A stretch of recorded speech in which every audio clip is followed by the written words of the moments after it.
level.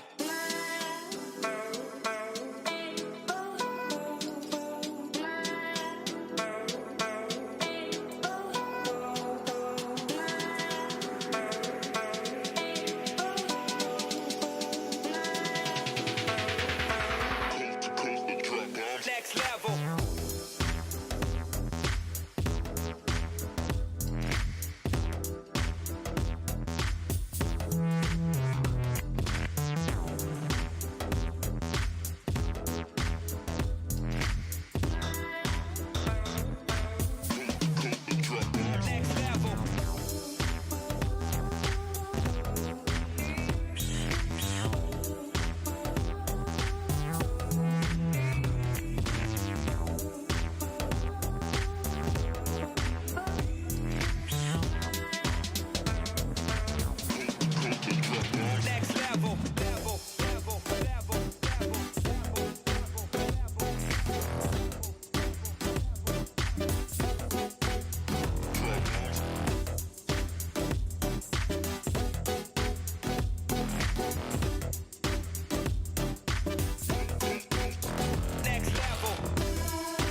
Just the logo, huh?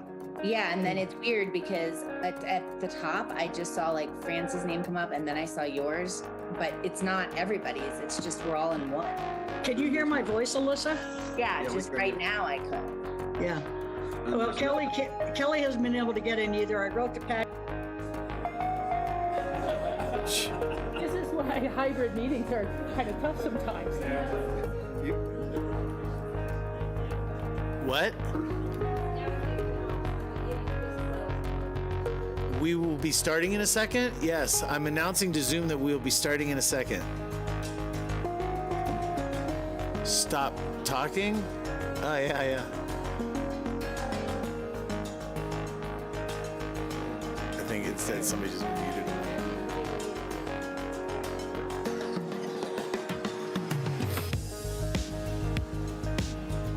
Quiet. All right. Thank you for joining us this evening. This is the EoTC meeting for October 27, 2022. That is a call to order, and we need a roll call for attendance. I'll start with Pitkin County. Commissioner Curry.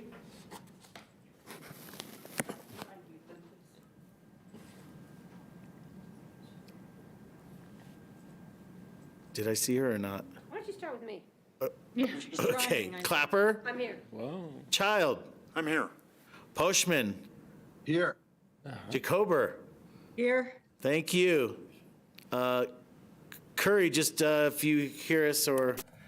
I'm going to stay muted on Zoom. Right? Yeah, she's Okay. done. She's done.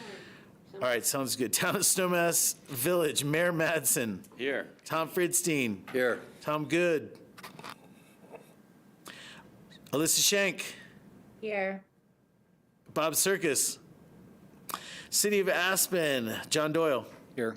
Rachel Richards. Here. Skippy Mesro. Present. Ward Allenstein. Here. And Tori is here. All right, well, we are getting started a little bit late, so we're going to try to move through this as best we can. We have an agenda in front of us. Obviously, budget and work plan are the main items on this. With that, we'll get to approval of the May 26 minutes. Is there a motion or any questions, corrections, suggestions, comments? Motions? I'll make a motion to approve. Okay, the motion and the second, this end of the table. Any further discussion? Seeing none, do we need a roll call vote for these? Yep. Yes, we do. I'll do a roll call vote, please. Pitkin County, Clapper. Aye. Child. Aye. Poshman. Aye. Jacober. Aye. Curry, you with us? All right. Town of Snowmass Village, Mayor Madsen. Yes. Fridstein. Yes. Good. Shank. Yes. Thank you. And I don't think Bob is with us, right? It's not here. I don't think so. No. Tom Good's not here. Oh, he's not either? Okay. Aspen, John Doyle. Yes. Rachel Richards. Yes. Skippy Mesro. Yes. And Tori says yes. This is a point in our agenda that we take public comment for items that are not on the agenda. We do ask that you limit your comments to 3 minutes. Are there any members of the public that wish to address EoTC this evening? I'll look in room first. Seeing none, I am looking online. And seeing none, I'll bring it back to the table. EoTC committee member updates. Are there any members that have updates that are scheduled to be brought back to this committee or otherwise? Seeing none, we will keep moving on our agenda. We can move down to our first public hearing. This is the proposed budget. Great, thank you. I'm Brian Pettit, I'm the Public Works Director for the county. And given this is Linda Dupree's first meeting, we're gonna kind of tag team the budget presentation. Linda did pass her first test here, which was a technical difficulty, which we intentionally gave her, and she has survived that. So way to go, Linda. hurdle overcome. Kept her cool. With regard to this, you've seen this budget before, so we are going to go through it fairly rapidly. Each of you have seen this budget presentation. But with regard to this slide, the things of note is that we're expecting a decline in 2023, given expectations of a recession. But even with that decline in use tax and sales tax, we will continue to see a positive fund balance being generated for the EoTC. So that's kind of the upshot of the importance of this slide.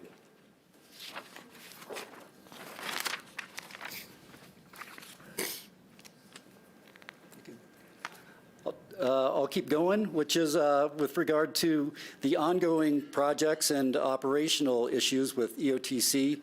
The big part is our director and support for EoTC operations, including Brush Creek Park and Ride maintenance.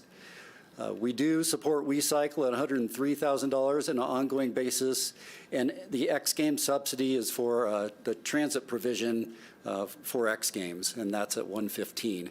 So this is in the 2023 budget, and if this EoTC approves it, we'll continue to move forward with this plan for operational costs. Can I make a comment? Go right ahead. I just want to clarify too that because of the lack of bus transportation, was it last year's X Games? That money came back into the fold, it's my understanding, back into EoTC. So it almost the full amount. I know there might have been some transportation-related costs, but so that money came back in. So we got a year freebie there. Yeah. We do get billed, and if we don't spend the $115,000, that money just remains in the account. Thank you. Yep. So, Sam Guarino, I'm Transportation Director for Town of Snowmass Village, and we're going to kind of bounce around as we go through the slides here. We're going to move on to a carry forward from this past year. And this is budget, but budget and work plan are really inseparable with the EoTC. So some of these things are gonna come across as work plan, but they're gonna have budget numbers tied to them. This is the Brush Creek Park and Ride construction. This is we've been calling it the FLAP project because there's a FLAP grant associated with it. This project had gone out it had an RFP and gone out to bid this past year. The bids came in high. The recommendation from CDOT engineer was to go back out to bid, and we did so. That we had received one bid on the 20th, so that was last Thursday. It came in at, I believe that number is 13.7. So, and that the number that you see on the left is the funding that we had for it. There was roughly $8 million, a little bit more was the engineer's estimate. And that's what we were hoping to see when we came to you in prep meetings. We were hoping, we had mentioned that $1.5 million number more than what we had funding for that we were anticipating. This is obviously quite a bit higher than the engineer's estimate. The staff recommendation, therefore, is to construct Schedule A and Option X, which is the parking area and the bus turnaround, and then put Option Y, which is the restroom building, off to another year. The good news about doing that is that we still get the parking area paved. We move towards completing the project as it was originally planned, and we're a lot closer to the budget.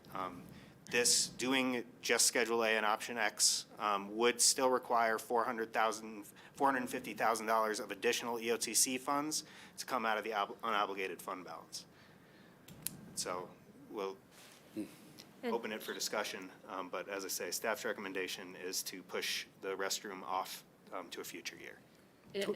If I can, I want to add something. I do believe that we can construct a bathroom for less than $6.6 million at Brush Creek Park and Ride on our own. So in the Federal Lands Access Program, people were willing to scale back the scope and just complete what Sam talked about. And I believe in the future, if we do want to construct a bathroom, I think we can do it cheaper, significantly cheaper, and we will be putting the infrastructure in the ground that supports a restroom there. So that'll all be in place underneath the asphalt. That's what I was going to add, so thank you, Brian. Hold on, Steve. Francie and then Steve. Yeah, I was going to say the same thing. It seemed like a $6.5 million bathroom was excessive even for this area. So I don't need to say anymore. Thank you. Thank you, Steve, and then Kelly. In the meantime, would the porta potties stay in the same location? Is that whole bus island going to stay the same, or is that part of the rebuild project? They'll stay the same. It'll stay the same. So the porta potties will remain in place. And the bus island is going to stay the same, that won't be rebuilt? Correct. Okay. And Kelly?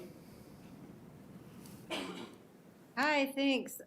Is that infrastructure to support a future restrooms, just plumbing, et cetera, in the Schedule A portion of the bid? It is. It's, sorry, Sam. And it's really the sewer line there that extends out to what would be a large septic field will be in place. The bathroom, if it's ever constructed, all of that plumbing and the well will be right there. So that will not necessarily be done at this time, but we won't have to tear up any of what we're building in order to do that in the future, if that makes sense. Thank you. And Rachel? Yeah, thank you for your work on this and analyzing where we can actually go with the funding available. I will support the staff recommendation to move forward with what we can. I can only imagine prices continuing to go up year after year on this. But I do have to make a comment that, you know, when we were first doing the original infrastructure and the original island and all those things, you know, the price of putting in flush bathrooms was not this high. And everyone thought, well, maybe we can't afford it now, and so let's not do it now, we'll just add it later. And so now the cost is 4 to 5 times higher than it would have been if we had done it quite a while ago. So, you know, everything has a high price tag, whether it's buying open space land or building housing or anything else. But in my experience, the prices only go up. But again, I support the staff recommendation, and thank you for your work. Thank you. Skippy, and then Mayor Madsen. I haven't used the porta potties. Are they just traditional porta potties right now? Just a little, yeah. I just wonder, kind of rhetorical question to ponder. I support moving forward in this way, but I wonder, you know, we talk about the food truck, and all these are sort of an element to be an incentive for people to stop. I know it's been a successful experiment, so are there lessons learned in user patterns, et cetera, that might help with an interim solution? You know, I think of the sort of like trailer porta potties that they'll have at some of the fancier food and wine events where you go in and it's just like being somewhere. So I just, you know, I wonder if we've learned anything from the food truck experience that could help with an interim solution. Absolutely. You know, we had, there were lines out there at any time during the lunchtime hour. We had 10 to 20 people eating and waiting in line at the food truck. So that stress is on that bathroom facility. Yeah. So I think we could put something out there a little more. You know what I'm talking about when I mention those? Absolutely. Yeah. Yep. Yeah. Very good. Oh. Do we need to bring that back? I mean, if this board if members of this board are supportive of finding out the information, financials or what have you, can we get that returned to us? Absolutely. All right, great. And just a question, is the food truck going away for the winter, or will it continue in the summer? I mean, in the winter? It's going away. It's gone. Okay. Yeah. But we had a discussion earlier about keeping it there during construction. I think if the board is supportive, I think we should encourage the staff to try and keep that food truck located out there during construction. Yeah. We talked about a possibility of another option, which would be possibility of buttermilk, because the company, it's my understanding, bought this truck specific for use at the park and ride, and we'd hate for them to have it sitting around, so we're looking at other options. That was part of the BOCC discussion. But I think, Brian, correct me, but I think there's room out there to keep it during construction, right? There is. We wouldn't be in the place that it was this summer, but it could be off to the side. And not people that were using it, I don't think would care about going a little further to get their meal. Options. And there would be a construction company out there with lots of employees that would certainly like to use it as too. well. Great Yeah. point. Yeah. My other question is, just in regard to the paving, have we looked into some permeable surfaces, and are there other options besides blacktop? That was not part of the bid that was put out by the Federal Lands Access Program. That was looked at originally in the planning of the project, but it was put off just because of cost and functionality. So those were really the two reasons that it didn't get into the bid. So permeable surface is more expensive? Yes. Yeah. Greg? Yeah, thank you, Tori. Brian, if you could just explain, the cost of the bathroom is obviously pretty shocking. Rachel makes a good point, but I think when you presented to us, the implication was we can certainly do this a lot cheaper than what was presented. Is there a plan for putting this out to bid again, or coming up with? It was the way that this had to be done with flap, correct? In order that it created this high price. How are we going to move forward as we look at this bathroom again? Yeah. I think right now we're just trying to get done with this program, and then, if we did want to bid it out in the future, the EoTC could do that on its own. And we could look at the bathroom design, see if we wanted to reduce its scope, change its design at all to reduce cost, and then put it back out on its own. But we haven't come up with a plan for that yet, Greg. Got it. Thank you. And if I could ask one other question just about the food truck. Do we have any real idea, or is the food truck a draw for people who would drive in, buy food, and then drive out again? Or are we actually getting bus traffic? The whole point was it was an incentive for people to come in and take the bus, pick up their coffee, all that. And I'm just wondering if we have any data or evidence that shows that that part was working. Are people actually using it, and is it an incentive to take the bus? We're waiting for data from the food truck folks, but anecdotally, and some of the survey data that David Pesnicek did and that I completed myself would show the vast majority of use there were construction folks that were driving into the site to get food. There was a small percentage of people that were transferring buses there, but I don't have the actual numbers or percentage breakdown for that split. Okay, I think it's worth drilling down on that, only because we're, I think the intention really was to have as a bus incentive or a commuter incentive. Maybe it's really serving a purpose for the construction crowd, but that's new. That's kind of new, and it's a new purpose. So just wanted to point that out and express my curiosity. Thanks. Yeah, I agree with Greg's desire to drill down on that, and he mentioned commuters towards the end there, but that's why I was wondering, are many of them not bus riders, but perhaps people using the park and ride lot more? So we need those numbers as well. Thank you. And just as an aside, what's interesting there is, and I agree, Greg, with what you're asserting there as well, but if people are pulling in there to get lunch, maybe it's also reducing the miles that they would have driven if it wasn't there. Not that that was the goal, but just to add on to that. All right. Thank you. Thanks. So we have a few things here on the, let me get my page back up. We got a few things here on this slide. I'll go through them one by one and then pause for discussion. First is the permanent automated vehicle counters. This is another carryover from 2022. It had gone out through RFP. There were no bids received. But that said, we were able to put together a plan with Pickens County Telecommunications to conduct design this fall, and the project will be advertised for equipment and install this winter with construction for the summer of 23. Again, just a quick over.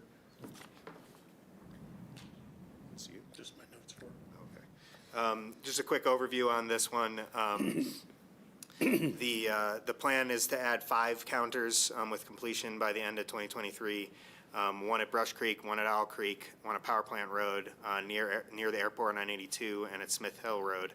And we hope to better track GHG emissions and congestion.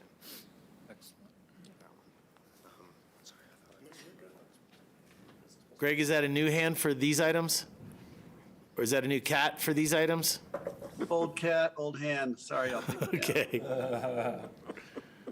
All right, so if there's nothing else on that one, I'll jump on to the pathway connection from Brush Creek Park and Ride feasibility. It's $25,000 for this year, $75,000 in total with what has been spent this year.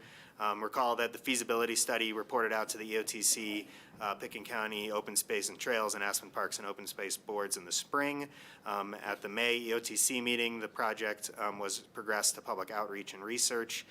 This $25,000 reflects that direction, and there will be a report out in the spring 2023 EoTC meeting on the public outreach. For the Buttermilk Crossing transit signal bypass lanes and the Truscott Underpass Owl Creek Road shared use path, both projects are going through feasibility, public outreach, and initial design with SGM under contract. Both projects have RFTA first last mile mobility grants that are matching that EoTC contribution. So that number that you see next to both of those on this slide is being matched equally by RAFTA. The Truscott to Owl Creek path design will be completed by 2023, while the Buttermilk Crossing project will not complete design until 2024. However, both projects will be before the EoTC for review at the June 2023 meeting. And then finally, the dynamic road pricing analysis. So this one is building on the feedback from the EoTC retreat. This will continue analysis of the options for dynamic road pricing on Highway 82, currently planned for a report out in August of 2023. Thanks. Can I just take a moment here? I just wanted to ask fellow EoTC members, the dynamic road pricing. Are people? Is everybody into this? Are we studying it because we want to see if we believe it? I'll start this conversation. I find it hard to believe that we would implement something like a toll entrance to Aspen, dynamic road pricing for time of day. It seems like far-fetched. Is $100,000 for this study going to get us good information? Is everybody interested in this information? I share your concern. I don't think it's something that the community would ever really accept. And I think we're just spending $100,000. I don't think we need to. Kelly? Yeah, I think I have a bigger picture question related to this. And I'm sorry that this isn't top of mind for me, but I just want to understand the interaction between the larger integrated transportation management plan that has all these components, which includes the dynamic pricing as one of the elements, along with the record of decision. Because, I just need some clarity on how they're interacting together. I'm of the mind that the integrated transportation management plan is sort of helping to avoid the need for, doing the record of decision as a straight shot across Meralt, but I don't want to have that assumption in mind if that's not accurate. So I think I need to understand how these are interplaying, because I also think that this board should be convened to really understand the record of decision together. Does that make sense? I'm not sure. It does make sense.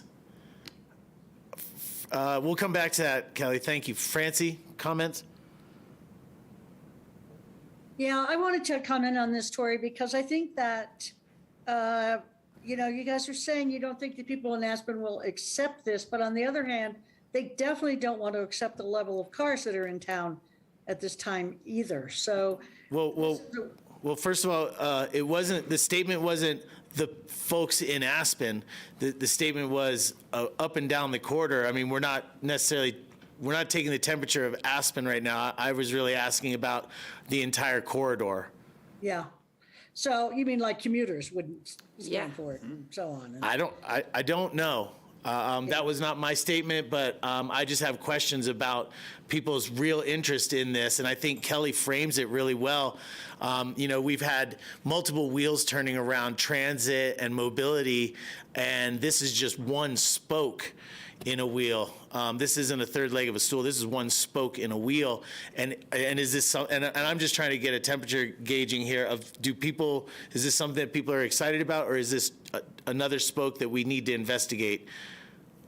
Right. Well, what I was going to say is that I think we should investigate it because I think the problem is huge and we have to solve it one way or another. And if this is one possibility, I think we should look at it. I hate spending $100,000 on another study, but I don't think we know very much about this kind of pricing. So we need to find out more about it. And I do think that reducing the number of cars that go into town is a benefit, not just to people in Aspen, but the commuters as well. Thank you. That's exactly the input I was looking for. Rachel, then Greg, and then Skippy. Yeah. Thank you.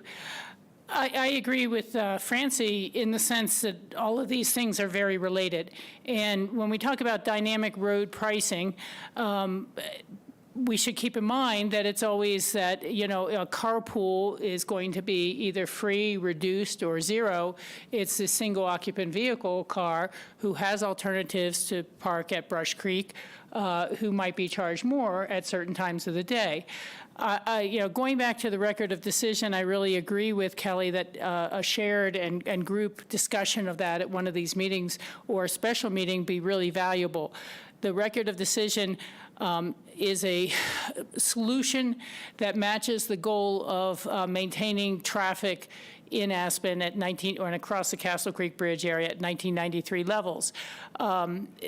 Without that tool, I don't know whether the group starts discussing just, hey, let's scrap the record of decision and try to get an unrestricted 4-lane approved in the same location. I mean, those start to be our alternatives. But back to the record of decision that we do have, which built the roundabout and the bus lanes and some new Maroon Creek Bridge, it also calls for TDMs, transportation demand management measures, and that it would be up to the city of Aspen to layer upon layer those measures to be able to reduce traffic demand and support the mass transit efforts. The paid parking that we have is one of those real examples of a TDM, when to drive into town and to park in town during peak hours is $6 an hour or more. And that right now is the only real tool we have for a TDM to continue to raise those parking rates up to $10 an hour, $12 an hour, something like that. I personally think that perhaps a toll and it being free when you're a carpool or multiple people in your car would be a good TDM alternative to just constantly raising parking rates. And the reason that that's important is I think we have about 1,100 private parking spaces within Aspen, and those people just have a right and a reason to drive, and the employee of the month gets the free parking space. So, we have to think about what tools do we really have to actually be able to control traffic growth and offer people mobility without their private automobile. So I'd say, yes, I'd like to look at this, but I also want to know what other things have to be in place for something like this to work. Thank you. Greg, and then Skippy. Yeah, I'm going to agree with Rachel on that. I think this is one of these things that is painful, and it's painful even to think about.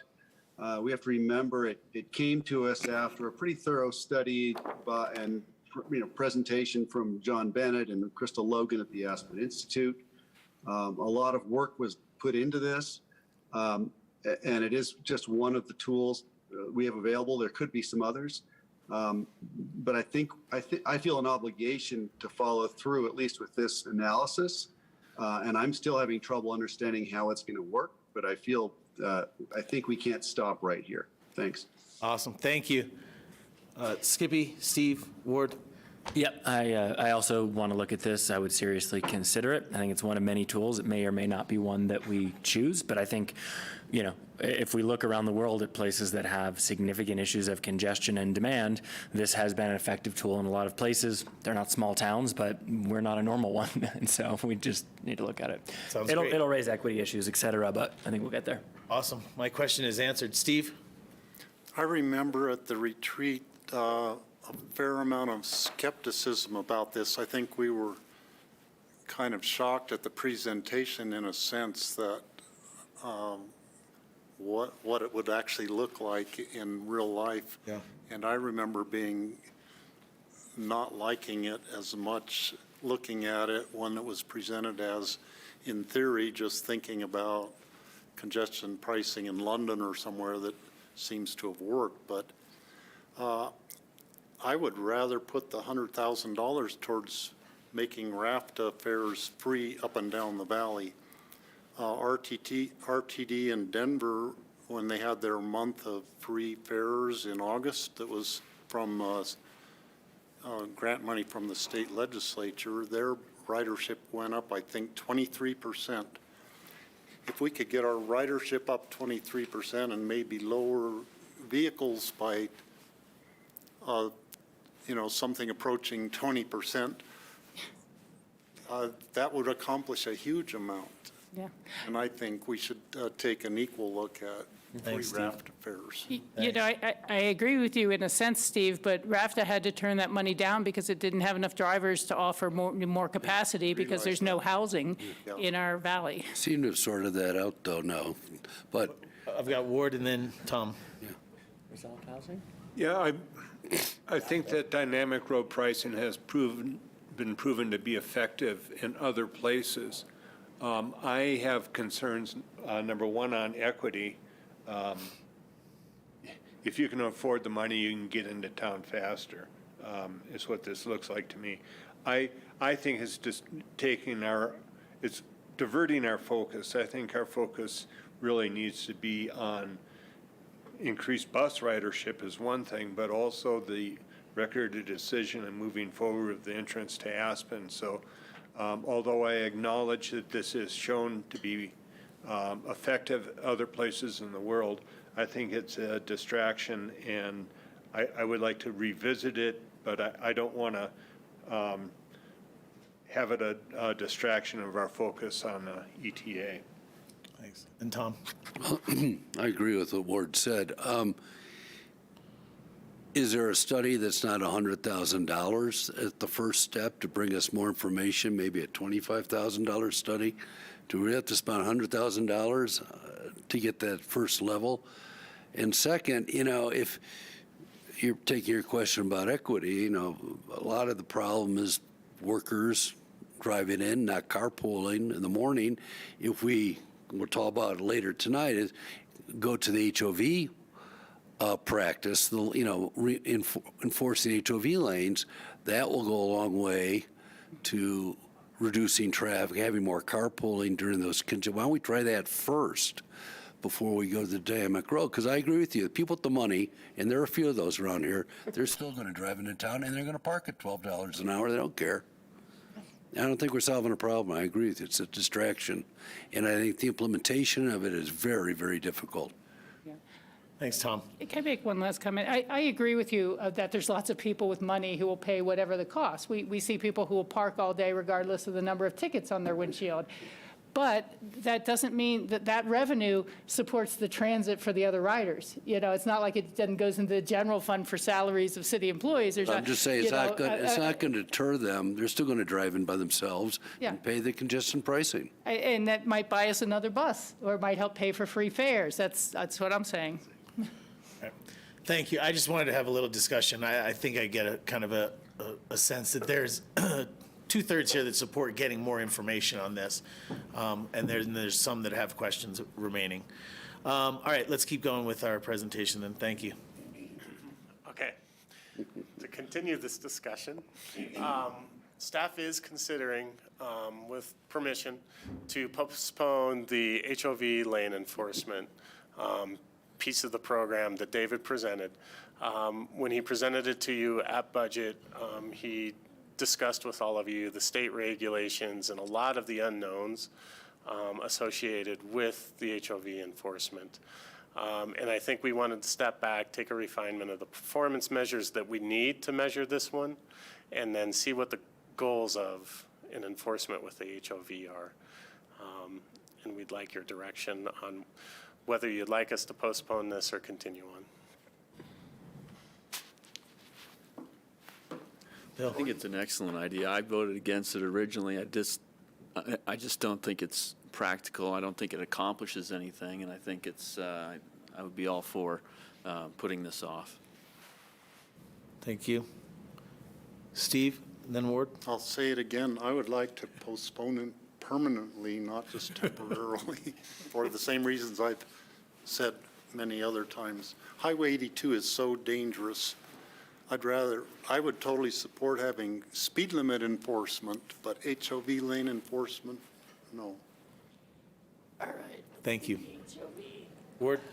Yeah, I support postponing this for a considerable length of time. Okay. Kelly? Yeah, I mean, I'd rather just divert this money to figuring out if this continues to be an effective lane at all. And I mentioned this to CDOT during our County joint meeting with them about, is there a way to revisit this element of that record of decision? Because if it's not working, we should stop it. I mean, buses are not driving in the, I'm watching buses move into the left lane and pass people and move back over all the time. So the design of it itself just seems like it's not providing the function. And so if there's a way for us to revisit whether this is even achieve the goals that it set out to do, I would rather see that. Thank you, Rachel, and then Patty? Yeah, thank you, Patty. At the end of the day, we have a bus rapid transit system that we're paying millions of dollars to support, and that is something that the HOV lanes tend to support and the bus lane support. From what I'm gathering, HOV lane enforcement isn't very good. Dynamic pricing is going to be too difficult and unpopular. We might as well have a vote about should we go forward with the record of decision or start a new one and have an unrestricted 4-lane, because without these tools, you're not going to make any sort of difference on traffic. And maybe that is what the community wants now, is an unrestricted 4-lane in the parking garage under Wagner Park at some point in time. But, if you start peeling back all the tools that you have to be able to control traffic growth, you're essentially saying, let's have unlimited traffic growth, and hopefully a few people will ride the bus, and everyone else can pay to come in as much as they'd like. So, I think we need to realize that we're unspooling it into something very different, and if people want that something very different, they need to say that. But to say HOV enforcement doesn't count, let's try to get rid of it, we're not going to put money into it. Dynamic pricing, that's a tool for other places, not for us. The city of Aspen can just keep raising parking rates, and maybe more people ride the bus if we can make it free. But that seems to be, none of it is going to support controlling traffic growth or mass transit. So that's how I read where this is going right now. Okay, the question for you right now is the staff. Yes, I would support, I know I don't support the staff recommendation. I think we need to move forward. Of delaying it for a year. You want to keep it in the budget this year. Okay. Patty, Greg, Francie. I need a point of clarification. It's my understanding, it's not like we can just say we're not going to do it. It's in a record of decision. It's required. It's a law. Yeah. So it's just like saying, I don't want to enforce the speed limit, because it's a law that you can only go 55 miles an hour. It is a law, so it's a bigger matter than us just saying, oh, let's not enforce it, because we'd have to take actions to take it off the books, to comply with the legality of the issue before us. And it is what it is, whether people like it or not, we need to have it enforced. And we need to figure out how to do that, or we need to take it off the books. Because I am not going to support allowing people to break a law. You want to get rid of speed limits? Because I'm... Yeah. So, Trust me, I know what to do. So Patty, do you need more information, or do you want to support this staying in the budget? Yes. Okay. Greg and then Francie. It's easy. I'm with Rachel and Patty on this. I think they've explained it pretty well. Okay, Francie, then Kelly, and then I think we obviously have some questions for staff here because they've got 2 bullet points below this. I don't think that the HOV lane inspires people to carpool in the slightest little bit. And really, whether you're in the HOV lane or the regular lane, it doesn't really make that much difference in how long it takes you to get to town. So I am not in favor of spending money on enforcing the HOV lane at this time. And we need to take it off the books. We need a new record of decision. And Kelly, Yeah, and I want to be clear that what we talked to CDOT about was the buttermilk to basalt, which, this covers this, but I don't know that we're asking for this for the purposes of HOV anyway. I mean, when we talked about this, it was really relative for safety and things. So of course I support enforcement of all speed limits and safety laws because those are being violated constantly on our highways. But I just again would really like us to determine if the way that the highway is designed is the safest and most effective ways, because I'm not clear that it's actually working, and I do think we should revisit it for the basalt to buttermilk record of decision. thank you. I'm going to look back at members of staff that can help us here a little bit. The recommendation is due to 2 bullet points that you have in front of us. Do those render any work that we might embark on right now null and void? You're talking about EVs and hybrid uses in HOV lanes unclear, and a refinement of the overall performance measures and program goals. Refinement of performance measures and program goals, I think, is the easy side of that. But what do you mean by state regulations on EVs and hybrids using HOVs would interrupt or change the results of this $95,000 expenditure? Yeah, whether, the question is whether the EVs or hybrid use is allowed or not. And if it is, the state used to give out stickers to show alternative fueled vehicles could use an HOV lane. That's not in place anymore. So we would need to research to figure out whether a hybrid vehicle could legally use HOV lane as well as a fully electric vehicle legally. If they are not carpooling. If they're not carpooling. It used to be that they could. We need to have that clarified. They used to get free parking in Aspen for a while, too, while we were encouraging people to buy hybrids, but they don't anymore.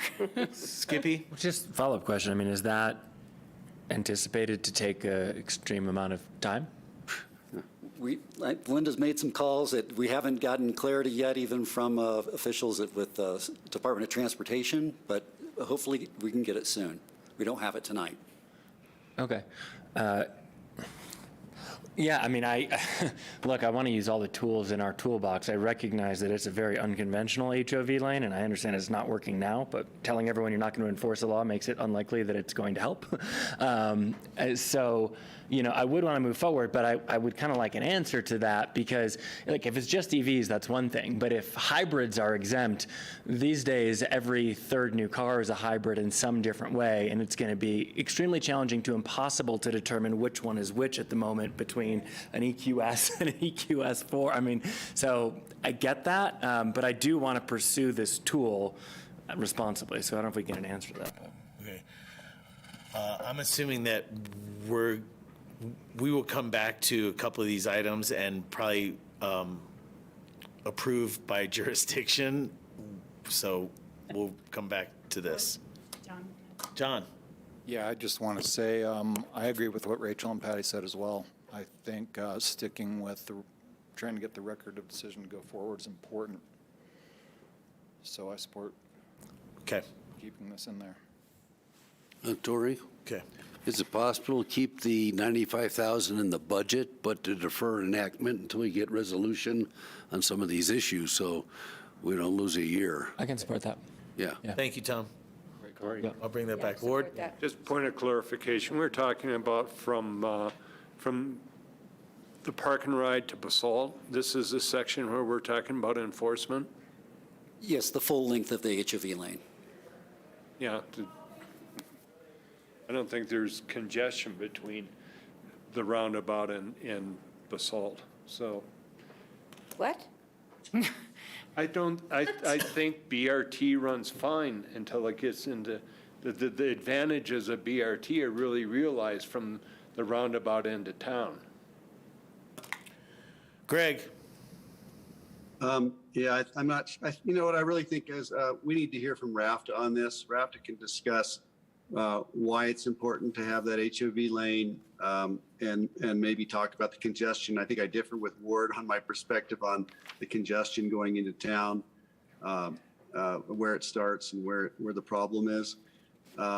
I think that this is, you know, as usual, it merits further conversation and study, but certainly hearing from RAFTA would be great. If I could share for just 30 seconds, I just happened to learn about a transportation program at a conference where they're actually incentivizing people to use the transit. We've got the disincentives, and that's what we're talking about here. Let's make it harder for people to drive. There's an incentive program being used in Switzerland now for a much larger population of commuters, where if people will take the public transit, they actually give them points toward days off from work. And I just want to plant that seed because it's working in Ticino in the Lugano area of Switzerland. Cool. And Don't have nobody working and we nobody on might the look highway. into incentives as well as the disincentives. Thanks. And RAFTA's here. Thanks for that, Greg. David Johnson is joining us for a little bit of information. Thanks, David. Double points. Yeah, well, thanks for the invitation, both to the meeting and to speak. Obviously, RAFTA does support the HOV lane and the HOV lane enforcement. You know, at the same time, you know, some of the issues brought up are you know, for and against the lane are valid. One is, you know, there are an increasing number of electric vehicles and hybrids. That definitely complicates the issue of enforcement. You know, who knows? 10 years ago, that distinction was probably a bit more clear cut, and now there are more and more vehicles like this, and it's unfortunate because if these vehicles are exempt, it's going to be that HOV the purpose of an HOV lane will become a little bit more diluted. So that is an issue. Another issue is that, you know, at certain parts of the day, for instance, going into Aspen in the morning, certainly that HOV lane is a very powerful incentive to use an HOV. However, you know, as in the afternoon, for instance, as you get further out, maybe in certain areas of the corridor during certain times between 3 and 6 p.m., for instance, sure, it's a little bit more free flowing, but when those lanes do get congested, it's a major incentive to carpool up, or, you know, I don't think so. to use an HOV. All right, thank you for that. All right, let's move on. Next items. We'll come back to that when we move for approvals. And this may be the time we do that. So this is the final budget, and you've seen this document before. The first third of it are the revenue projections for the next 5 years, as the county has to have a 5-year balanced budget. And then we go into operational and ongoing costs that we have talked about previously, and then the projects, of which HOV lane enforcement is in there at $95,000. And to answer the question, we can budget it and just delay that implementation and bring it back to EoTC for further discussion. Sounds like that's what's needed, and we can do some more research in the meantime. But at this point, this is a decision point for the EoTC to pass the 2023 budget. Did you say that the additional $450,000 for the Brush Creek is included? Thank you. It is not. We need to ensure that that is part of this budget, and that includes the Schedule Y and Option X for the FLAP grant. For an additional Schedule A and Option Sorry. X. Thank you. Schedule Y. I don't have it in front of me. Why not? No Schedule problem. A and Option X, and we need an additional $450,000 to do that. Okay. So before we go to jurisdictions, is there any open discussion amongst EOTC members. I've got Kelly, then Greg, then Steve. Yeah, I'm sorry, explain again where that 450, is that getting drawn out of fund balance? And then just repeat again, Brian, what element you thought needed to come back and how that affects the approval we do today. It does, it would come out of fund balance. What element specifically, Kelly? You just were summarizing, was that just the $100,000 or the $95,000? I was unclear. Yes, he was suggesting that the suggestion of leaving the $95,000 in the budget for the HOV lane study, work? Enforcement. In getting to enforcement? Yeah. Okay, that's much better. Stays in the budget, but would not be deployed until we get an answer on the EV question. And what about the 100,000 for the, Dynamic pricing. yeah. That's in the budget, It's in the budget unless someone makes a motion to take it out. correct. Greg and then Steve. Yeah, this has been unpopular when I brought it up in the past. Just want to point out that the Walt Disney Company has $60 billion in revenue this year, or maybe it's 72. ESPN's valuation revenue is about 40 billion a year. I don't understand why we are subsidizing the X Games buses. I think we can tell them to pay for it themselves. Let's take that 110,000 and put it toward the growing expenses we're talking about right now. That would be my amendment. Thank you. I'm not supporting that. Is there a second? No. Plus ESPN sold the X Games. They don't own it anymore as of like this week, right? As per the paper this morning. Yeah. I think that dies for lack of second. Can I ask a question to Greg about that before we put it to rest? Yes. Thank you so much. I'm just wondering whether the subsidizing the buses makes it so that they run and that it keeps vehicles from driving to the Buttermilk parking lot and all over the place to get there, and whether the new owner of the X Games would sponsor buses themselves. I'm not sure they would. So I think, Greg, do you think they would, Greg? Because I think they'll do what we tell them to do when we're issuing the permit to them. Can I? In this case, that's chump change for them. Thank you. Patty, then Rachel, then Kelly again. Yeah, we've had this conversation every year for 22 years, I believe. And I think the value of subsidizing those buses is a contribution that we've made in the past, because with the huge benefit we gain from marketing all over the world and back again, and then all over the world and back again. So I think it's worth the investment. And yes, Francie, it's kind of mandated that it's a car-free event. So I think it's part of our contribution to help this event move forward smoothly. And it's worked in the past. And I continue to believe we should sponsor it as part of our effort for helping to market the event, and so people can see what a beautiful community we live in and how efficient we are when we come to big events such as X Games. Thanks, Patty. Yeah, Patty said that very well. I appreciate that. I agree with you entirely. The other side of that, I'm trying to think, but I'm not sure how much longer the current contracts with X Games is for here, 2 more years. And, I think that's the type of thing that starts to say, hey, we're taking you for granted, and why don't you go somewhere else? To say, by the way, we're pulling the type of support we've had for you in the past. I mean, it was years ago, but I remember the city of Aspen contributed a lot of money for lighting for night events at that time when Helen Clanderoo was mayor. So yes, I think this is well worth supporting for all the reasons you already stated. I'd like to think it's a partnership that continues for a long time. Thank you. Thank you. Kelly, I had a hand up from you for a second there.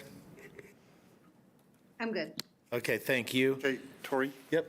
So kind of a different subject, but I would support taking the $450,000 for the park and ride construction out of our fund balance to pay for that. Also, the construction of the park and ride, I think, bringing it up, modernizing it, and making it better, actually also helps the X Games just making a much smoother kind of an operation for the bus loading and unloading there. They have it pretty well wired already, but the better we can make that, that also promotes the X Games and other events you. that use the park and ride. Okay, we had a suggestion in the form of, or we had a motion in the form of a suggestion from Greg that did not get seconded, so we're going to move on from that. But Steve is now making a motion in the form of suggestion to take the $450,000 out of the budget. Okay, it's out of the fund balance into the budget. I'm sorry. To include it in the budget by paying for it with a decrease in the fund balances. I think how we would have to pay for it. Okay, thank you. So you know what I would like to do? I'll second. Motion to approve. I'm going to include it in the motion. Yeah. Well, When you're ready. okay. Rachel is seconding a motion, but it is just a procedural, I think, on the budget. How is it portrayed in the budget at this time? It's not. It's not in the budget, Thank so you. I believe that it could be Sorry. done motion with the, Yeah, it has to be. I can add it in my motion. All right. Then if I can get you to take back your motion and your second, and we can get a motion. Perfect. We can get this done. I'm going to do a motion to approve the 2023 EOTC proposed budget that's before us, including $450,000 coming out of the reserve fund into the budget for the FLAP grant process project at the Park and Ride. Again, we're going to include the $100,000 for the demand. Dynamic pricing. Yeah, thank you. And we're going to leave the $95,000 in the budget for, just as a placeholder, as far as the enforcement issue till we bring back more information. And I think that's all the changes that are different from anything we've seen in here. You took out the dynamic pricing? No, I left No. it in. Okay. I'll second. Bless you. There's a I got him. Got some with you. Like the sneezes over here. All right, there's a motion and a second, but this needs to be done by jurisdiction. Okay, so would the chair of Pickens County like to call her roll? Kelly McNicholas Curry. That's a yes. Francie Jacober. Yes. Greg Postman. Aye. Steve Child. Aye. And Patty Clapper is an aye. Thank you. Mayor Madsen, would you like to roll call vote Get to your go town of together. Snowmass Village, please? I will. Tom Fritzstein, Yes. Melissa Shank, Yes. and Bill Madsen, yes. And for City of Aspen, I'm going to start with Counselor Doyle, Yes. Counselor Richards, Yes. Counselor Mesro, We? Counselor Howenstein, and Tori is a yes. Togetherness. I thought you were going to see, you're going to go to Spanish next I like time. to do a bunch of different languages and see if anyone says And the name German of and the name. Switzerland. Yeah, I do Hebrew. These are some more of a work plan. They don't have any budget associated with them, but as you can see, the food truck is in here, and we will go ahead and get that permitted for the 2023 season, even though we hadn't contemplated it up until tonight. So we can get that done. We're looking at EV chargers at Brush Creek as well, and then to analyze the valley and down valley service to Snowmass that RAFTA has extended. So that doesn't require any money, and we'll just do as a matter of course unless there's objection. This work plan has been brought to all of our boards, but these are two additionals, no budget impacts, but are there any questions, comments, suggestions, or the otherwise on this that you are seeing in front of you now? I've got Greg and then Skippy. Yeah, thank you. Just regarding the chargers, I'm certainly in favor of moving that forward with the EV chargers. In the past, we've had chargers in the location there that have failed to work and actually were non-functional for a period of time. So I'm hoping this EV charger install also includes a plan for maintenance and monitoring to make sure that this system is working. Thanks. Thanks. I've got Skippy and then Steve. Oh, I was just going to ask the info only on the food truck experiment later. Are we going to do that verbally as well, or is it just packet? I'd love to just hear a little bit about that, whether that's now or later. We can do it. We can do it at the next meeting. something. Yeah, that'd be great. Steve, and then Kelly. In terms of the food truck, I think it's still, to me, an experiment. We need to figure out where the construction workers are coming from. If they're coming equally from down Brush Creek Road from Snowmass Village and from Aspen, then keeping it there at Brush Creek would make sense.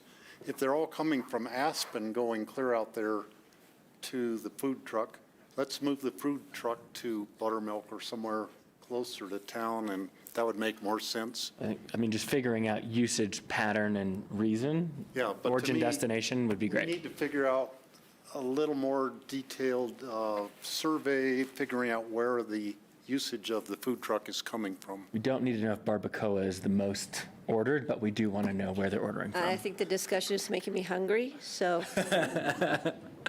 Do they have an espresso machine? That's my question. If they did, I'd be there right now. I don't drink coffee, thank God.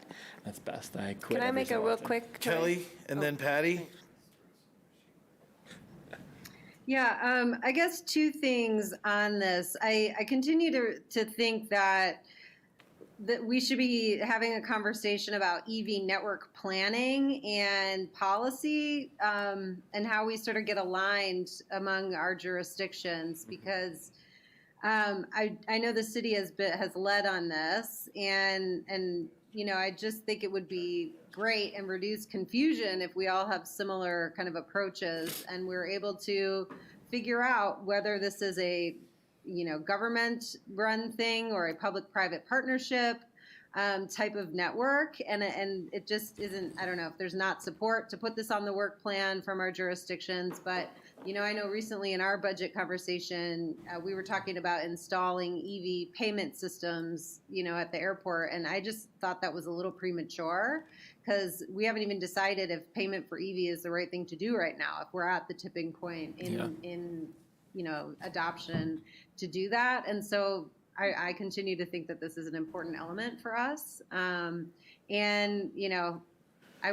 know what I'm going to be told. I'm going to be told this is not transit related, and that therefore the EoTC nexus isn't quite clear. And so in that similar thread, the second thing that I continue to want to see is the convening of our boards for discussion and understanding of the record of decision to the entrance of Aspen, which does have a transit element to it.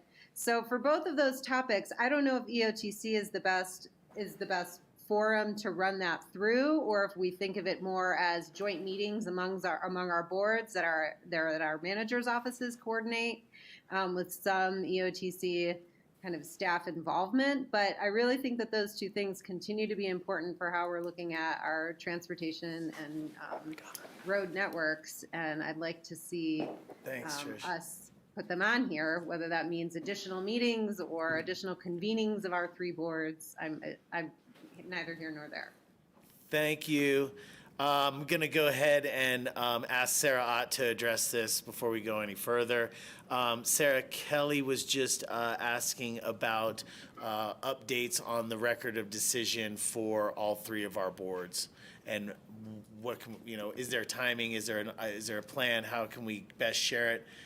She was saying that maybe EoTC is the most convenient at the next convening of EoTC, stuff like that. But anyway. Sure. The next convening of EoTC is March? April 6th. April 6th. Okay, thank you. So there's a couple of things. Certainly, if this board would like to have a discussion, then you're more than welcome to spend your time on it. Where we're at the city of Aspen is a few different things. We did a soft launch of our education campaign at the beginning of this month. We've had three of those soft launches go out this month, actually. The hard launch is in 2 weeks. I'm looking at you. Yeah, in 2 weeks, where there'll be a significant amount of information made available to the community, along with how individuals can participate in that process. One of the things that I think is really important to recognize is that the change in the adult population in our community over the last 10 years is rather significant. And so while we have some folks who have a long history of understanding the record of decision and the process that got to it in 1998, we have a majority of voters in the city of Aspen who have not been here for most of that conversation. And that is a really important key point to this project moving forward, is understanding that change in some of those folks who have decision-making capabilities and responsibilities, and determining whether the preferred alternative is the appropriate step to go forward with, or if it is something different. I don't know what different could be, but it's the preferred alternative or something different as a check-in with our own voters here in Aspen to be able to move forward. However, so our primary audience is in Pickens County right now, related to that effort. And we certainly would welcome feedback from your residents and your boards if you want us to come to any of your meetings. In the meantime, before the EoTC meeting in April, we're more than happy to have our staff come and present at the various jurisdictions. As a matter of fact, I was talking with Mayor Kane about this last week, about whether he would like us to come down to Basalt as well, and share with you a refresher of what the record of decision says about the bridge, about the 5 projects that have been completed on the record of decision already, because sometimes folks forget that there's been a lot of progress made. And what are the remaining 5 to go? But the bridge being the most challenging one, as we recognize the issues with the lifespan on that bridge, its design life is, coming to an end sooner than later at this point, and the difficulties, as you all know, of dealing with getting on the Intermountain Transportation Plan. Thank you. Does that answer the question? I think so. So to summarize, much more information will be available in 2 weeks, and you'll kind of see that full package of information being rolled out, as well as the public engagement and outreach process that the city is engaging in. Along with that, Sarah is extending the invitation to each one of your jurisdictions to have us visit you individually. The next opportunity for EoTC to discuss this will be in April. If we feel coming up on making our agenda for the next EoTC meeting that this hasn't been covered in full and needs to be discussed at these 3 jurisdictions simultaneously, we can put it on that agenda as well. Rachel. Just a suggestion. Thank you. Just a suggestion. I think we might need a special meeting or something outside of our quarterlies. But the timing of it, I'm really not sure what and when. I'm sitting here going, April 6th, that's like either 2 days after or 4 days before the next city council election, and you'll find out who your new board is that would be working on it. So I don't know that date's going to be a great day to start talking about the EoTC, to talk about the entrance. It might make more sense to, after we get through the holidays, see if people want to or need to, after individual jurisdictions discussions, have a special meeting in February or March, something like that. I mean, it's just a potential, and I'm sorry, I'm messing up. That's the new council will be taking office around April 6th or 7th. Swearing in is the following Tuesday after this. But there could be a runoff too, and so you just never know. We could have unsettled things here.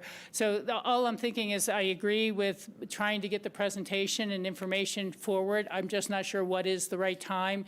April 6th may be a little late, or we may need something earlier if there is going to be a public open space vote on the March City of Aspen ballot. There may be, there may not be. I don't know how far along the project will be. So certainly, and those are some details perhaps that we need to make sure our own council has clarity on about what a vote would be, if that's the choice this council chooses to make, because it's not an open space vote. That vote has occurred. But it is a different type of vote that our analysis shows. And that's why I really encourage some conversation with the council before, because I would want to understand, is the EoTC viewing this as a decision-making process that they have and voting whether to support or not support the preferred alternative? Or is it a knowledge-sharing interaction that you're looking for, that those 2 things would affect the timing as well? Thank you. Thanks. I got Patty and then Francie. Yeah, Brian, I'm going to ask you for your help with this and bring it back after the holidays to see. And Francie will be hopefully chairing the meetings then and doing the agendas. But I'd like to see if we can't get some time allotted in January to bring back, just to bring the Board of Commissioners up to speed as far as the information. And then we can see what other information we might need, and if, we support doing it at an EOTC meeting in April or scheduling a special meeting with the 3 jurisdictions. So I just want to have you flag that for me. And the second thing, really quick, I want to do a thank you. I've been looking at that trail from Owl Creek along in front of the Inn at Aspen, connecting to the old Maroon Creek Bridge for many years. I've walked it, and I've watched people walk it, and I'm glad that we're actually moving forward. And I want to thank everybody for their efforts in that part. Thanks, Patty. Francie? I just support what Patty said about having a informational meeting, and then at that meeting, we can decide what we want to do next about discussing the entrance to Aspen. Thanks. Greg, is that a new, yep, go ahead. Yep, it's new hand, thank you. I support what I've heard from Patty and Francie on that. I did want to bring back, Kelly talked about electrification, charging, coordination between the entities involved. And I fully support that. I really would love to see Holy Cross Electric and the City of Aspen Electric maybe present to us. Mobility and electrification of mobility is a huge issue for elected officials, Transportation Committee, in my opinion. And so I think we need to get RAFTA, Holy Cross, City of Aspen Electric all at the table to talk about what it's going to take and how we're going to work together. Thanks. Did Just he wanna say make sure that stays on the electric table. official Transportation Committee? Okay. It's a greener world. The electric officials. The Electric Officials Transportation Committee. Is that what I said? That's what it sounded like to me, Greg. At least that's what Patty heard. We're not sure what you said. I've heard it before. Okay. So, Tori, if I could, Brian, I'd like to have you put Snowmass Village on your agenda as well, so we could have a presentation sometime between now and January as well on the entrance. We get an update. Sarah. Yeah. Yes. Okay, great. That was And easy. just in regard to EV charging, I think it's really important that we have some sort of discussion, because I think it's like, do our municipalities want to be in the energy business? We've had this conversation in Snowmass, and it's, are we going to be a gas station essentially? So how does that shake out, and how does it, what does it look like? And probably, determining what we do at Brush Creek Park and Ride might help the other jurisdictions as well to try and find a path as to, what EV charging looks like in the future. Thanks, Phil.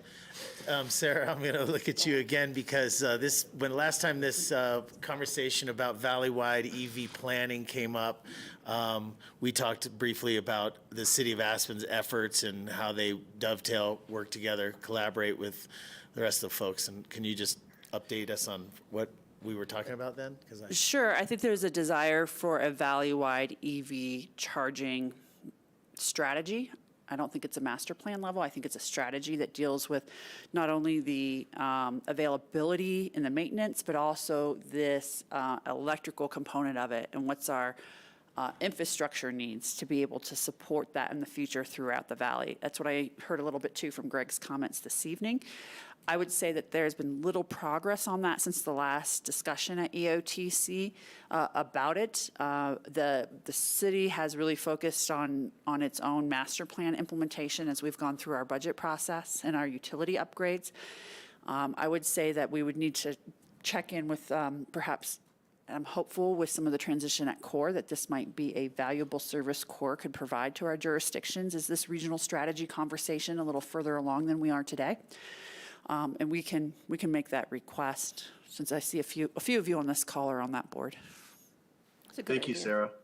Yeah, thank you so much. Can I just get clarity about how that comes back to us? Like, how do we monitor progress of this? Is this going to be within the EOTC? Kelly, that's great. I had that question in my mind because I actually think it's outside of the jurisdiction of the EOTC's purpose, because EOTC's purpose is around the funding of public transit. Primarily is my understanding of the foundational documents it was created on.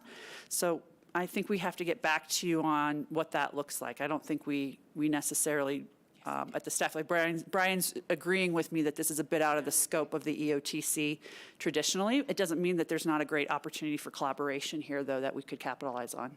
I know, I get told this at every meeting. She prefaced it with that, by the way. I do wonder if we have an opportunity here, though, Mr. Chair, if we can check in with our boards to direct our staffs to talk with each other and convene us on this topic. Yes, well, we just had a Picken County request of that sort. Snowmass Village also interested in EV, and the city is more than happy to engage, so. So with that, we'll work through the managers to determine a multi-party work session for conversation and updates and next steps, perhaps for you all, and you can determine where that fits into your work plans in each of the individual jurisdictions, whether there's capacity to move anything forward. And I just want to add to that, the BOCC just had a discussion when we were talking about having people pay to charge, and wanted to know how the city came to their decision to start charging for electric charging. And so that would be something we'd want to include in that discussion. Because you guys have done the homework, and we would like to not have to redo it. Thank you, Patty. Right now, we are talking about the 2023 EoTC proposed work plan. Two items came forward from staff that are additional work plan items with no budget implications. You have the rest of the work plan in front of you.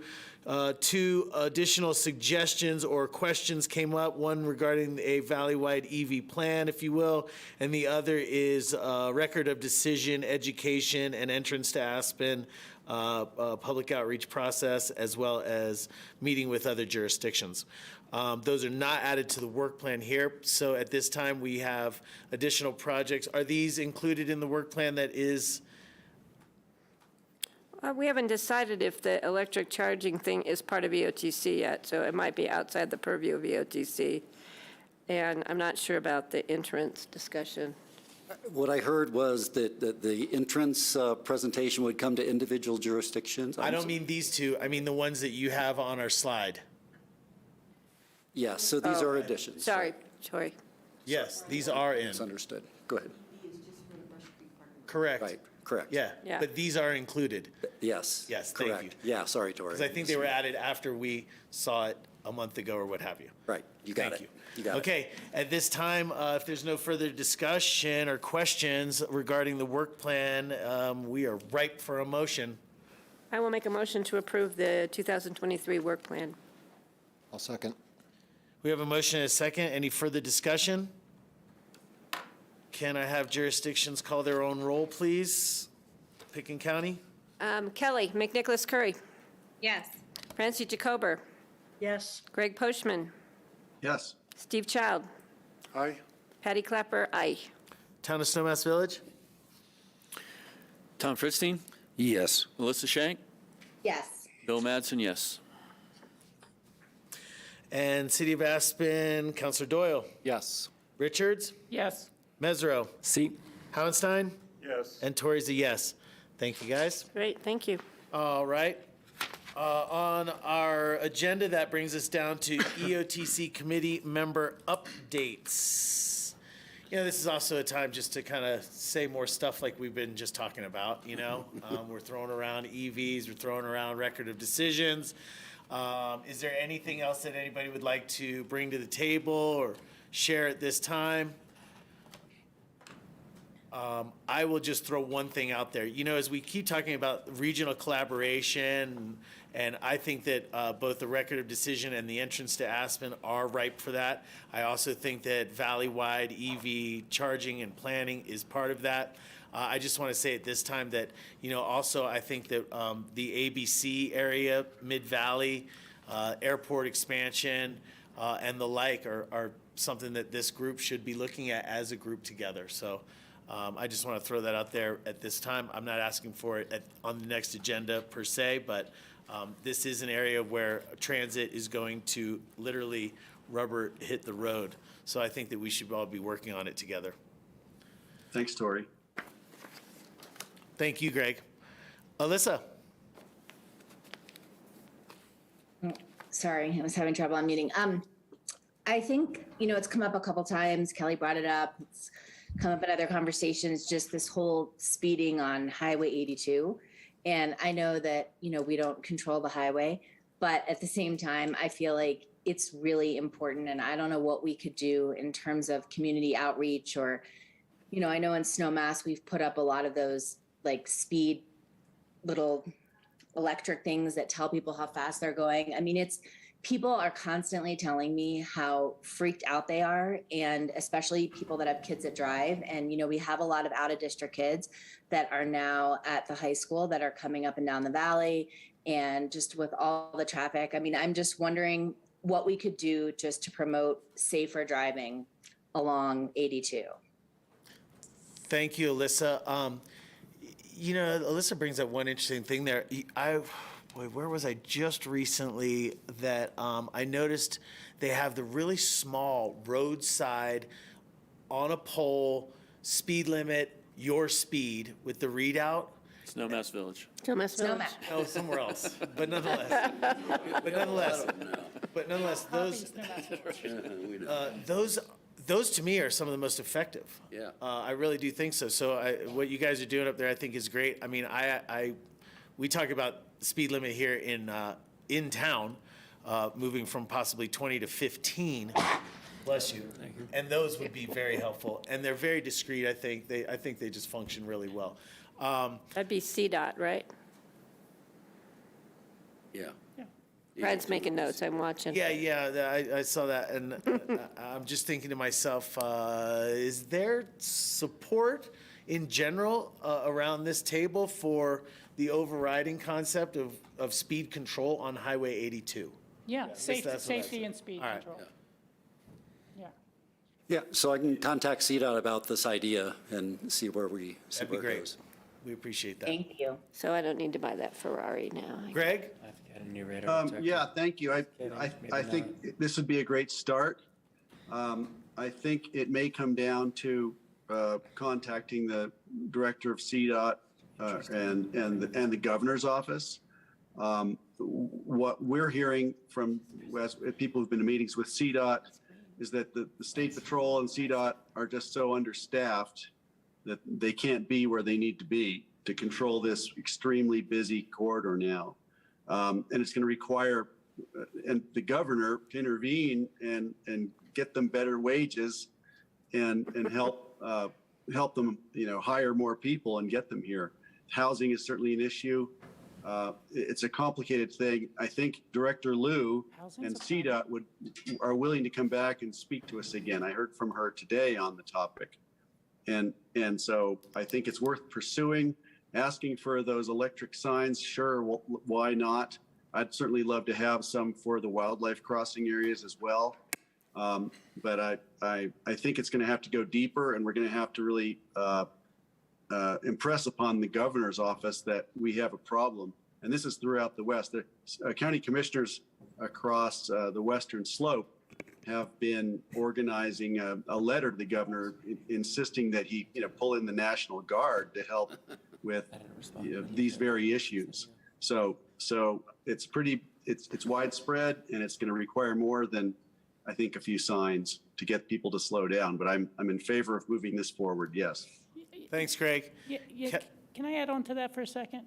All right, Kelly has her hand up. Oh, well, I was going to tell Greg that the Club 20 meeting in Durango, where you guys as Pickens County are members as well, there's a couple retired CDOT folks who are now on the Transportation Committee, and they told us they were having to bring our snowplow drivers up from Grand Junction, and that they cannot hire anyone at the housing prices in Glenwood Springs and current wages.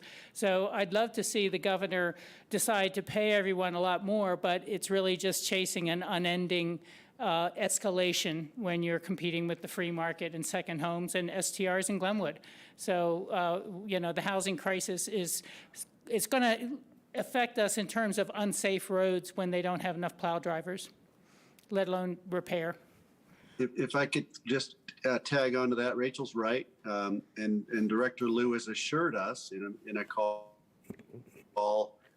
that they're going to have enough plow drivers this winter. She was concerned that people were going to think we just simply weren't going to have the manpower, but she's guaranteeing that we will. But you are right about that. Right now, CDOT's wages are pay less than Wendy's. So you could go flip burgers and get paid more than working at CDOT entry level. So they've got some real problems, and they're not going to be solved immediately, but it's going to be something that's going to require greater effort, probably on all our parts.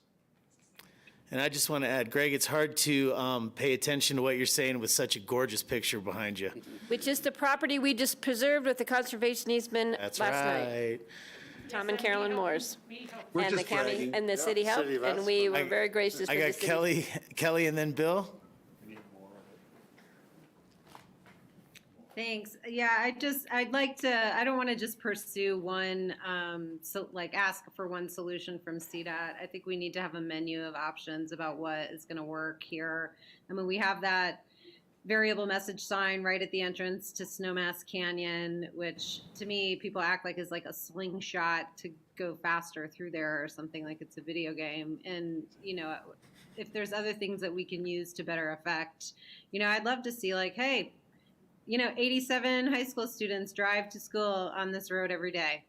Maybe that's enough for people to say like, oh, I really need to care for their safety or something. I don't know what our limitations are. There have been some, I think, wittier messages. So if, I don't want to just focus on one solution. I'd like us to kind of be able to take advantage of what we have in place to all of best effect. So if there's more of a menu that CDOT can bring back to us, I think that would be worthy of conversation. Good idea. Thank you. And Brian picked up his pen, so your comments have been received. Steve?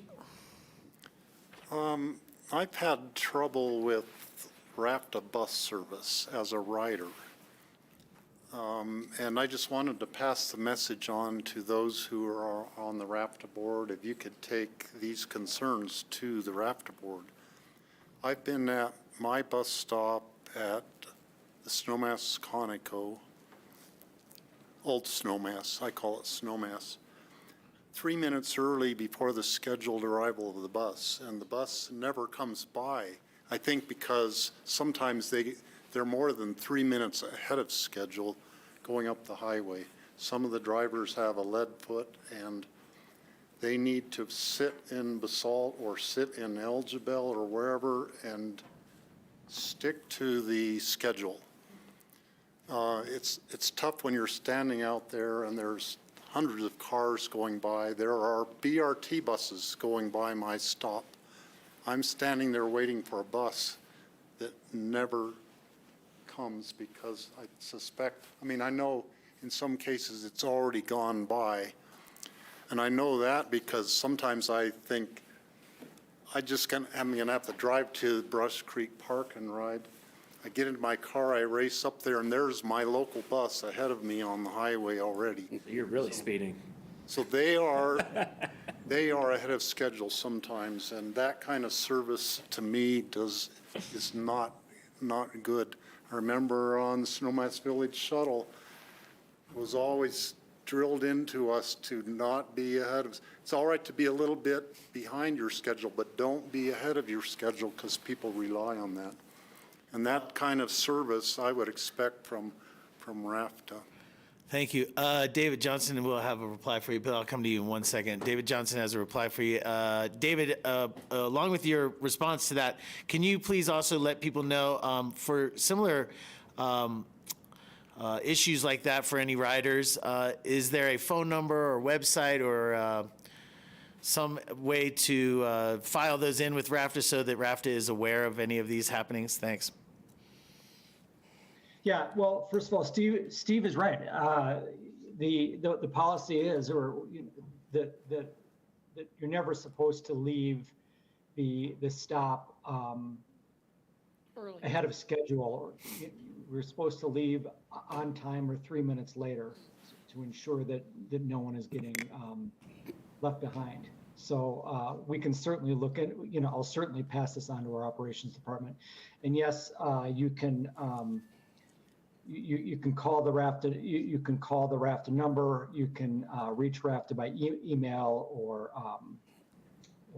social media. You can certainly call me directly, Steve, if you need to. Anyway, if you are going to call or do anything like that, it's very helpful to have the bus number if you're on the bus, or what time you're at the stop, and other details like that. David, thank you, and thanks for being on the call with us today. And nice sweatshirt. Bill, and then Greg. Yeah, I think we should engage CDOT in conversations about Brush Creek Park and Ride and some potential housing out there.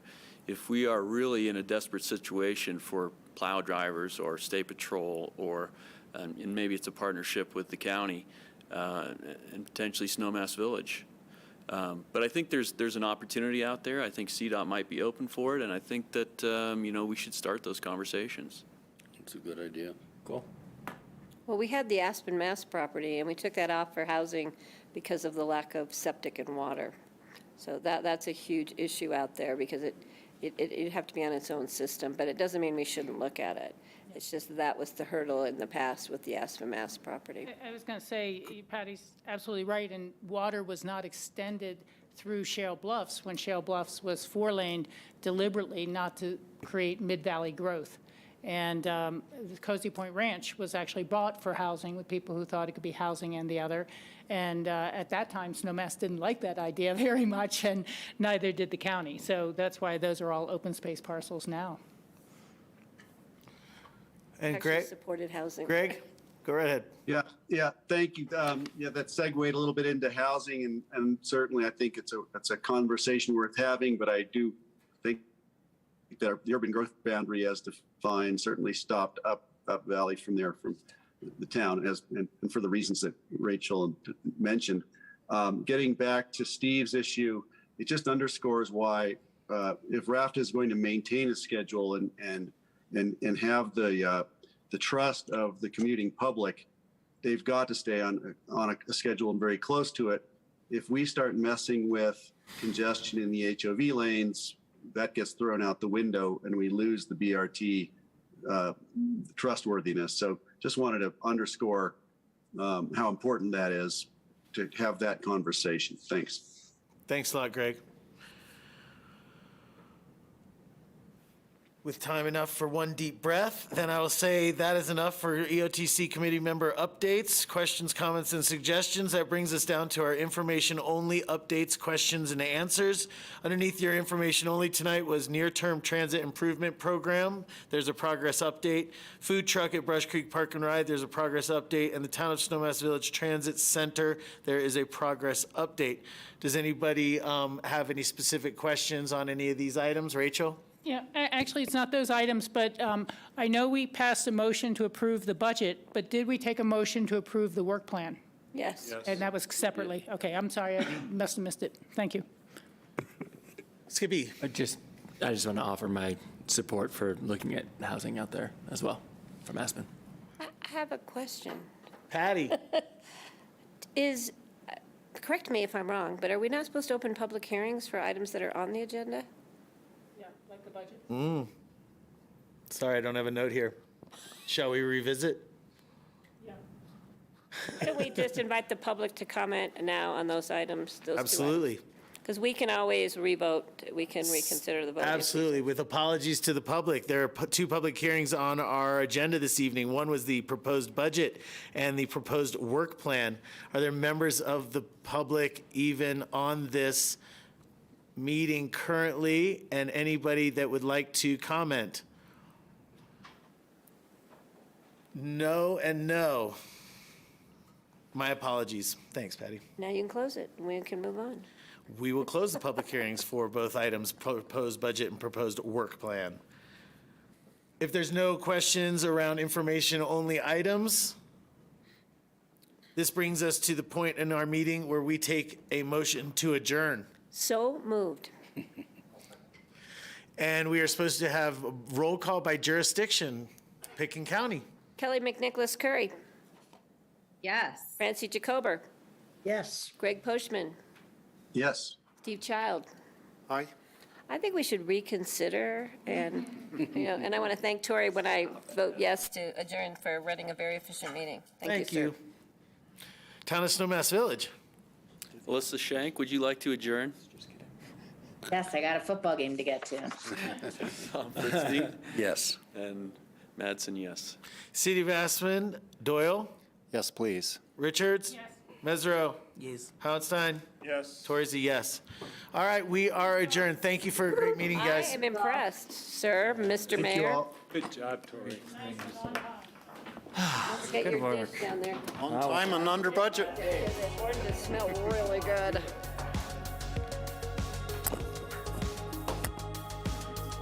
These things are like snakes in front of you.